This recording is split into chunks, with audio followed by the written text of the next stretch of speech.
نحمده ونصلي ونسلم على رسوله الكريم أما بعد فأعوذ بالله من الشيطان الرجيم بسم الله الرحمن الرحيم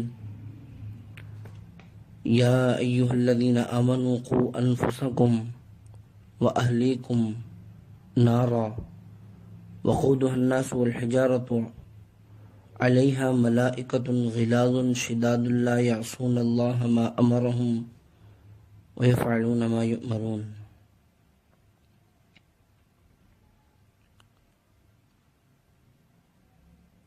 اللہ رب العزت انسان کے خالق ہیں، مالک بھی ہیں، اور انسان کے اندر جو جذبات ہیں، خواہشات ہیں، ان کے بھی خالق ہیں اللہ تعالی۔ اب انسان کو اللہ رب العزت نے دنیا میں بھیجا، بے فائدہ نہیں بھیجا، اور اس کو اتنا بھی کھلا نہیں چھوڑا کہ جو اس کی عقل کے اندر آئے، جو کچھ یہ چاہے اسی طرح کرتا چلا جائے، بلکہ کچھ قوانین، اصول دیے ہیں اس کو کہ ان کے مطابق زندگی بسر کر کے آئے۔ جیسا کہ دنیا کا ضابطہ اور قانون ہے کہ کسی بھی جگہ پر آپ چلے جائیں، کسی بھی ملک کے اندر، تو ہر ملک کے، ہر علاقے کے اپنے اپنے قوانین ہیں۔ ٹریفک کے الگ قوانین ہیں، اس کے مطابق آپ کو چلنا پڑے گا۔ تو جیسے میں نے آیت مبارکہ پڑھی، یا ایھا الذین آمنوا قوا انفسکم واہلیکم نارا، اس آیت مبارکہ میں اللہ نے ایمان والوں کو، مسلمانوں کو حکم دیا ہے کہ اے ایمان والو، اپنے آپ کو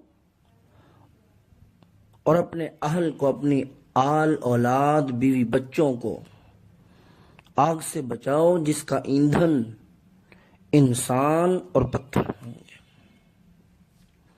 آج سب سے بڑا مسئلہ بچوں کی تربیت کا ہے۔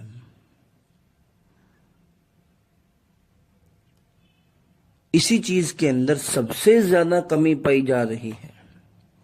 بچوں کی تربیت نہیں، جس کی وجہ سے معاشرہ بگڑتا چلا جا رہا ہے، اور اسی کی طرف اللہ رب العزت نے حکم دیا ہے، توجہ دلائی ہے کہ اپنے آپ کو اور اپنی اولاد کو بچاؤ، اپنی اولاد کو بچاؤ۔ اگر ہم نے تربیت اپنی اولاد کی نہ کی تو دوسرا اور کوئی نہیں جو بچوں کی تربیت کرے۔ ہم نے اپنے بچوں کی تربیت دوسروں پر ڈال رکھی ہے کہ ہمارے بچوں کی تربیت وہ سکول و کالج والے اور جو ہے نا اسی طرح مکتب مدرسے کے قاری صاحب وہ اس کی تربیت کریں گے، جبکہ بچے کی تربیت سب سے پہلی ذمہ داری والدین کی ہے۔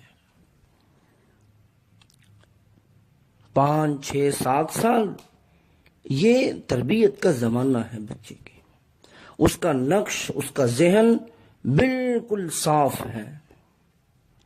جو بات ہم اس کے ذہن میں، اس کے جو ہے نا دماغ کے اندر بٹھا دیں گے، وہ آخر تک وہ بات چلے گی اس کی۔ اس لیے کہ بچہ اپنے والدین کی، اپنے بڑوں کی ہر بات کو، ہر حرکت کو نوٹ کر رہا ہے وہ، کہ میرے والدین کیا کر رہے ہیں۔ جبکہ ہوتا یوں ہے کہ ابھی تو یہ بچہ ہے، تھوڑا سا بڑا ہوگا تو خود بخود جو ہے نا اچھے کام کرنا شروع کر دے گا اور صحیح چلے گا یہ بات میں، حالانکہ یہ بالکل غلط ہے۔ میرے استاد فرمانے لگے کہ میں ایک جنازے پر گیا، میرے دوست کی بیوی فوت ہو گئی، جنازہ پڑھا، پڑھ کر کے اس سے ملے تو بڑا غمزدہ، بہت رو رہا وہ۔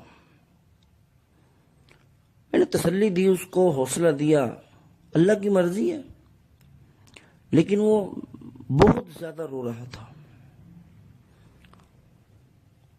میں نے اس سے پوچھا کہ کیوں رو رہے ہیں آپ اتنا؟ تو اس نے کہا کہ مولوی صاحب بات یہ ہے کہ بیوی تو چلو گئی، یہ تو اللہ کی مرضی، لیکن اس سے بڑھ کر کے ایک اور نقصان ہو گیا میرا۔ چونکہ اس کے چھوٹے چھوٹے بچے تھے تو ہمارے ساتھ مان لیں گے، میں اس کو سائڈ پہ لے گیا، جا کر کے اس سے پوچھا کیا بات ہے؟ تو وہ کہنے لگا کہ جب میری بیوی کو نہلایا، کفن پہنایا، چارپے پہ لٹا کر کے اس کو لے کے آئے، تو بچہ میرے پاس آیا، میرا 7 سال کا بچہ تھا، وہ کہنے لگا کہ بابا امی کی چتا آ گئی ہے، اس کو آگ کب لگانی؟ تو میں اس کی اس بات کو سن کر کے حیران ہو گیا اور میرے پاؤں تلے زمین نکل گئی، میرے پاؤں کے نیچے سے زمین نکل گئی کہ کیا ہو گیا آج۔ اس لیے اگر ہم نے اپنے بچوں کی تربیت نہ کی تو دوسرے بہت سارے ذرائع، میڈیا اور اسی طرح جو ہے نا ٹی وی، کیبل، یہ ساری کی ساری چیزیں یہ ایسے ذرائع ہیں جو ہمارے بچوں کا آٹومیٹک ذہن بنا رہے ہیں اور غلط ذہن بن رہا ہے ان کا۔